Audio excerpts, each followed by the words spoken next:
Okay, so here we are with the, I guess, first issue with my Jeep Wrangler.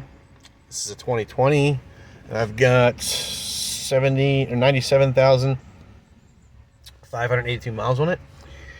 And when I'm adjusting the controls, I always keep them on sync for the temperature. And what's happening is when I'm turning it up and down, it's only turning up and down on the driver's side and not the passenger side. The passenger side will only work extreme hot or extreme cold. So I'm not sure if it's the brain in the unit here not sending the correct signals, or if it's the motor, the actuator, I think they call it. So what I have done is you got to remove the glove box, and I took that piece off over here. It's that little bar that connects to the glove box that I guess it lets it down slow or something. I don't know. I don't need it. I don't want it. This flap up here holds the box from falling completely open just fine. So what you got to do is you got to remove the vent that goes to the floor, and it attaches right here on this pipe on the left hand side there. And once you take that out, if you look back here, see if I can get a good view of it. Yeah, you see the gear right there on the left hand side, right underneath the vent. That gear is what opens and shuts the passenger side hot and cold, the climate control door, I guess it is, the heat and cold door. And then there's another one just above it, up here behind that little flange there. There's another one. That one controls the vents, with the defroster, the door that controls which way the path goes. And then you got this one here on the side of the fresh air filter box here for the cabin air filter, and that one of course opens and shuts the recirc. So here is the part that I think is the issue. And what we can do is we're going to go ahead and put the Jeep into run mode so we can actually use this thing. And you'll see that it's actually moving like it should. But let me show you something that happens here. And I'm sure this is not supposed to happen. So let's hit accept. Okay, we're in our climate controls here. I'm trying to get the glare out of there for you guys. Okay, it's on high heat right now. And that is the default position for that little blend door down there. It will always, if this actuator fails to where it doesn't work at all, the blend door will fall to extreme hot, because that's just the weight of the door. It falls that way. So what I'm going to do is I'm going to turn it down to, I'm going to put it down 3 spots. So I'm going to do 2 to 3 at a time, going down to cold. So there's 3. Gear did not move yet.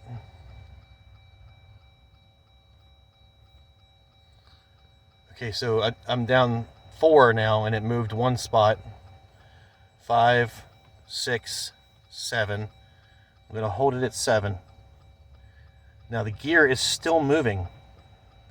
So I've completely stopped adjusting at 75. And you can see the gear is still moving. And it's going to move, it's going to keep moving until it gets all the way to full cold. So there's definitely an issue somewhere. I would imagine it's probably not the brain in the control unit here, because it still controls the driver's side correctly. So I'm thinking it's probably just this actuator. It's probably got something wrong with it, where it's either all the way open or all the way shut. I will make another video once I purchase this actuator. I'm trying to find the part number. There's no part numbers written anywhere on it. And once I find the part number and get the part and put it in, I will see if it still does this. If it does, then the next thing is to either replace the controls here. It's one big piece right here, and I think it's around $500 or $600 new from Mopar.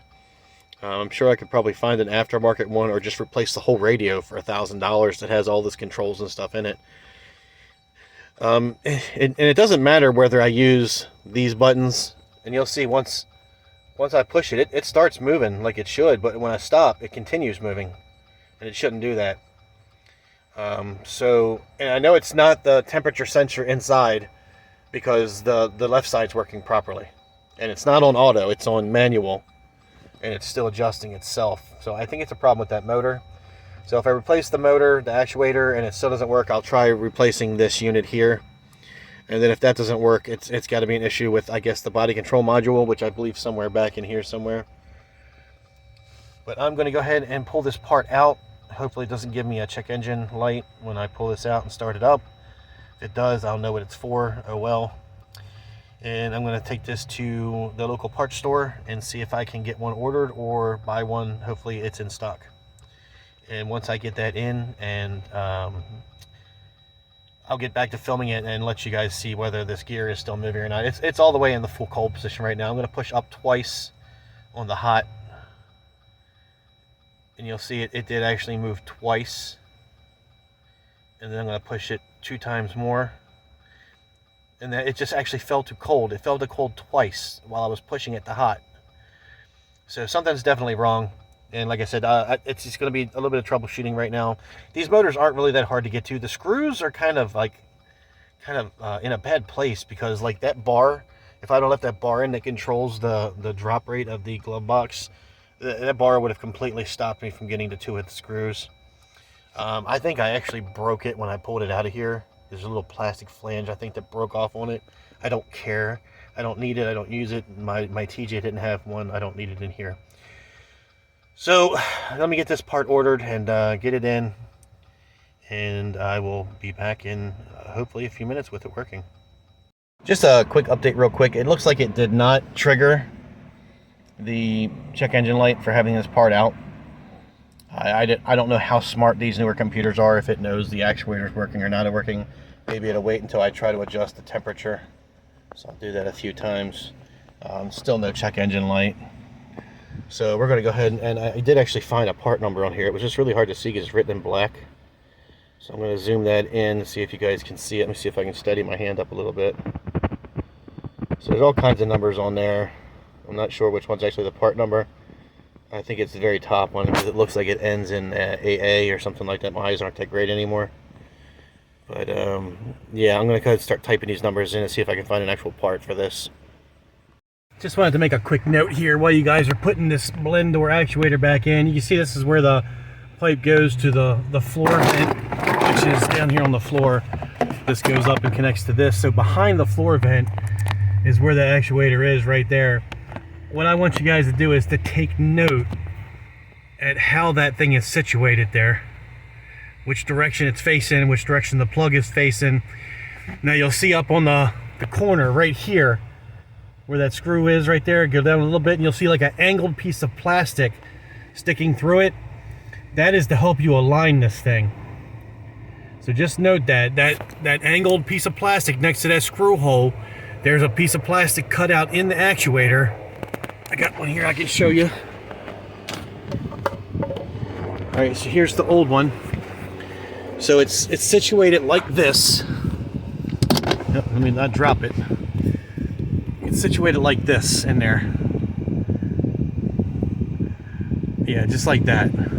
So you see that how there's 2 that are cut out and 2 that aren't in that X pattern there? They go on to that post right there. It's right next to that screw hole.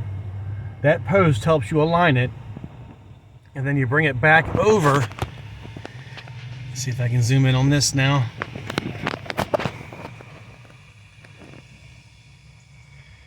And there's another post right there. You see that? It's a post that you can actually push it onto. Now, when you're putting this back in, what I recommend is when you take that actuator out, the door is going to, like I said, fall into extreme heat mode. So all the way hot is the way the door is going to fall. So when you go to put it back in, plug the sensor in first and set your controls to all the way hot on the passenger side. That way the motor is lined up with the actuator is lined up with the blend door. And it makes it a hell of a lot easier to get it in there than trying to squeeze a hand underneath of here to move the gear on the blend door while you're aligning it with it. Just let the blend door fall to its natural position, which is full hot, and then plug your actuator in, turn the car on, and then Once you turn the car on, you turn it to full heat on the passenger side, and you'll see the actuator start to move. When it stops, shut the car off, unplug it, and then go ahead and situate it, and then you can plug it back in. I'm going to get this screwed down before I drop it off of there, because it was not very easy for me getting it on there. I'm not a very small guy, and I don't have very small hands. Okay, there you go. There's a pretty good shot of it. I'm using a flashlight to give you guys a shot of how that's oriented. And over here, you can see the screw with that alignment peg next to it. And there's 3 screws holding it in. The top one's not easy. The back one's a little difficult too, but this one was actually pretty easy with a regular T20. It is a T20 that you need. I would recommend one that has a magnetic tip, or you're going to keep dropping the damn screws like I did. And if you drop them down inside of there, it's probably gone. So I'd recommend getting a magnetic tip T20, and you should be good to go. I mean, all you do is, that's the only tool you need, is the T20. And then just pulling the glove box out. And here's the bar that I was talking about that broke, getting it off. And you can see right here, that's where it connects into that hole and then twists. And of course, plastic is going to break eventually. And this thing's only 4 years old, almost 5 years old, so I don't care. I don't want that thing on there anyway. I don't need it. I don't care. All right, let's see if this thing actually works. So there we are with the floor vent reinstalled, and it's easy to come off. It's just one little pop clip right there. Zoom in on that for you guys. I'm gonna need my flashlight, I guess. Right down there. Basically, you gotta pull the center of it out with, like, sorry about the shaking of the camera. Pull the center of that out. See if I can get a better shot of that. There we go. You pull the center of it out with a flathead. You see the little indentation there where you can get your flathead in. Once you pull that center out, then that piece just comes right back out. And then when you're putting it back in, just line it up right here with that piece, and then just push the center of that pin back in. And it's behind this clip, and I don't know why they didn't move that further over to the right or something like that, but yeah, it's right in the way. But it's easy to get my big old fingers behind there, so I'm sure somebody else can too. And once again, that clip is right there behind that bracket. I'll try to get the flashlight down there by it. Right there, I'm pointing the flashlight directly at it. That's the little clip you need to get out to get the floor duct out. And then, of course, now you can't see the actuator. You can see the one that controls the bi-level and stuff like that, the panel vents and the defroster and all, but you can't see that one. And once again, that one over there, right here on the left-hand side. Let's see if I can spin this around. There we go. That one there on the left-hand side of the place where you put your cabin air filter, that one, of course, controls the recirc. All right, here we are. We're testing the unit back out. You'll see I got this one on low. This one's blowing nice and cool. If I turn this one up to 70, you can feel some of the coolness go away where it's blending just a little bit of the heat to bring it up to 70. This side over here, this is the side we had problems with. So let's go all the way down to low.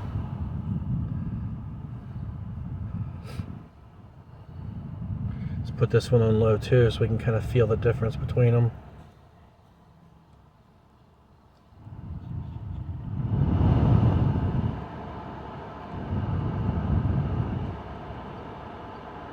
It really honestly feels like the air conditioner kicked on, and the air conditioner is not turned on here or here. I don't know what's going on with this thing. It's like it's turning the air conditioner on by itself. It's not set on auto. We're gonna pause the video and give it a few minutes to see if it actually goes up to 79 by itself and doesn't stick. Okay, yeah, this side is still cold. This side is 79. So yeah, it's still not working properly. We're gonna turn it off of auto. I'm gonna turn it back onto the vents here. I don't know if you're gonna be able to hear me or not with the air blowing. Shut these vents down a little bit. Okay, this one's still cold over here. This one's blowing at about 80 degrees. So yeah, it's still not working. So it's not the blend door, which, I mean, it gets hot. It goes into full hot, it goes into full cold. So I'll have heat and air conditioning no matter which way. It's going to be either all the way hot or all the way cold. I just have to control the temperature, you know, through the knob a little bit. But now I'm thinking it's probably this unit here. And I forget what they call that. Give me 1 second, I'll see if I can get the name of it. All right, the sun is really bright today. I'm trying to guard it with my hand here. The actuator door, of course, did not fix the problem. I called the Jeep dealer. They want $250 to diagnose it. And then I called another Jeep dealer, and they wanted $200 and some to diagnose it. And it seems to be a common problem with the JLs. So it's going to be one of the Achilles heels. And from what the dealer is saying is that usually it's not the actuator itself, but it's some software that syncs the actuator to this unit. And of course this unit is also controlled by that. So without them hooking up their tool or their diagnostic equipment to see what the actuators are doing when they push the little buttons and stuff, then they're not going to know if it's that or the body control module, which I believe is also involved in controlling the AC. And honestly, I wish I would have bought a Jeep that didn't have the fancy stuff in it, because I don't need heated seats and heated steering wheels and auto up this and that, and I don't need auto zone controls and automatic temperature or nothing. I don't even use it, and it's just become a big hassle. I've had multiple problems with this head unit freezing up and stuff like that. I did get an update on that, and it stopped freezing up, but we'll see how long it lasts. It's been like 6 months. I haven't had any more issues with it freezing up since I got the update. And the dealer was like, well, you know, there's a possibility when we install this update, it could brick your radio. I'm like, what? At first I thought he was saying break, but he was saying brick. Like it would be no more good anymore. It would just be a brick to throw on the ground or something like a paperweight. I've looked this part up. This is actually called the center stack. And it took me forever to find this thing and figure out what it was called. And no one at the dealer knew what it was called. They could just find a part number for it. But if you go to Mopar Parts online, this is like $276. It's this whole unit of buttons here, and it's called the center stack. So I could take a gamble and replace this for $276 instead of going to the dealer and paying them $250 just to find out what the problem is. And then I would still have to probably buy either the center stack, the screen, which is somehow also responsible for all this stuff, or the body control module. So it's going to be one of those things where I got to take a chance or not take a chance. And you know, I'm probably just going to buy that and put it in. I'm looking for one used right now, maybe from like a junked JL, but they're very hard to find when it's been trashed. I do hope that you guys, if you're looking this up, that I haven't seen any of the videos online showing how to get that passenger side actuator out. And when I went to put it back in, it was a hassle. I could not figure out how to situate that thing to get it back in there. And I looked for videos online. All I could find was ones for the JK, which are nothing like this at all. From what I've seen, they're nothing like this. So I realized that, and then I started recording what I was doing. So I did record, you know, how it looks under there, where it's at, what you got to remove to get to it. And I did record some video of it while it was put back in, to show you how it's situated in there. And I also explained in the when I was putting it back in there how to line it up and stuff correctly. So hopefully it helps someone out. That's why I do this. I don't do it for fame, fortune, or money.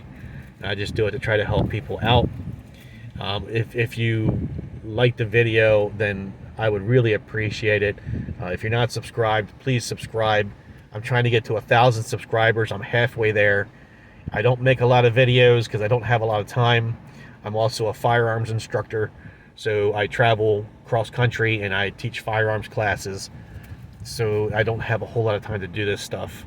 I will be getting some more videos up, and like I said, it really helps me if you guys wouldn't mind sharing and subscribing.